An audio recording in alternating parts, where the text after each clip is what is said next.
بسم اللہ الرحمن الرحیم۔ صحیح بخاری حدیث نمبر 205۔ جعفر بن عمرو اپنے باپ سے روایت کرتے ہیں کہ میں نے رسول کریم صلی اللہ علیہ وآلہ وسلم کو اپنے امامے اور موزوں پر مسح کرتے دیکھا۔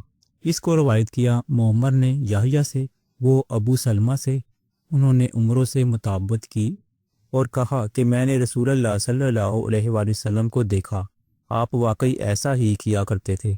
صحیح بخاری حدیث نمبر 206۔ مغیرہ کہتے ہیں کہ میں ایک سفر میں رسول کریم صلی اللہ علیہ وآلہ وسلم کے ساتھ تھا، تو میں نے چاہا کہ وضو کرتے وقت آپ کے موزے اتار ڈالوں۔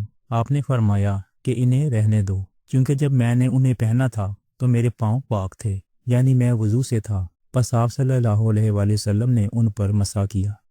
صحیح بخاری حدیث نمبر 207۔ رسول کریم صلی اللہ علیہ وآلہ وسلم نے بکری کا شہ نہ کھایا، پھر نماز پڑھی اور وضو نہیں کیا۔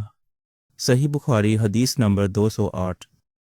جعفر بن عمرو بن امیہ نے اپنے باپ عمرو کو خبر دی کہ انہوں نے رسول اللہ صلی اللہ علیہ وآلہ وسلم کو دیکھا کہ آپ بکری کے شانہ سے کاٹ کاٹ کر کھا رہے تھے۔ پھر آپ نماز کے لیے بلائے گئے تو آپ نے چھری ڈال دی اور نماز پڑھی، نیا وضو نہیں کیا۔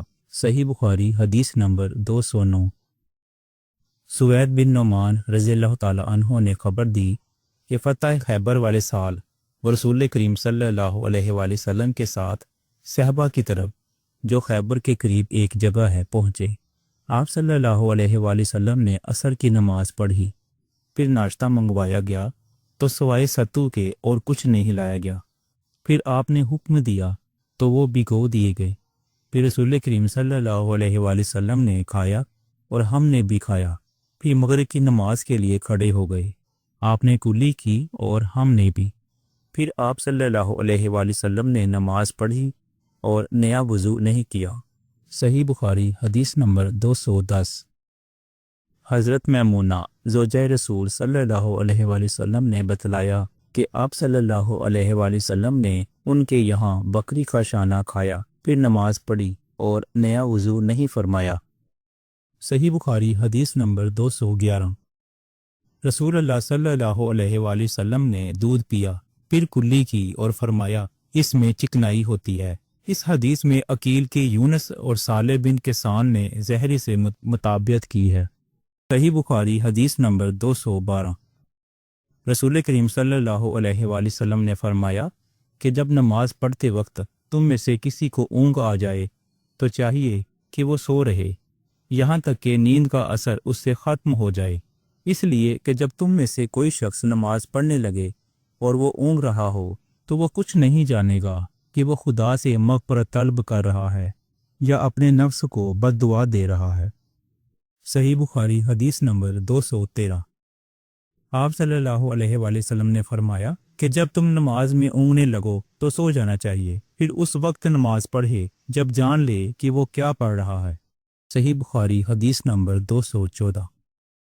حضرت انس روایت کرتے ہیں کہ رسول کریم صلی اللہ علیہ وآلہ وسلم ہر نماز کے لیے نیا وضو فرمایا کرتے تھے۔ میں نے کہا تم لوگ کس طرح کرتے تھے؟ کہنے لگے ہم میں سے ہر ایک کو اس کا وضو اس وقت تک کافی ہوتا جب تک کوئی وضو توڑنے والی چیز پیش نہ آ جاتی، یعنی پیشاب، پخانہ یا نیند وغیرہ۔ صحیح بخاری حدیث نمبر 215۔ سوید بن نعمان رضی اللہ تعالی عنہ نے بتلایا کہ ہم خیبر والے سال رسول کریم صلی اللہ علیہ وآلہ وسلم کے ہمراہ جب صحبہ میں پہنچے تو رسول کریم صلی اللہ علیہ وآلہ وسلم نے ہمیں عصر کی نماز پڑھائی۔ جب نماز پڑھ چکے تو آپ نے کھانے منگوائے، مگر کھانے میں صرف ستو ہی لایا گیا، سو ہم نے اسی کو کھایا اور پیا۔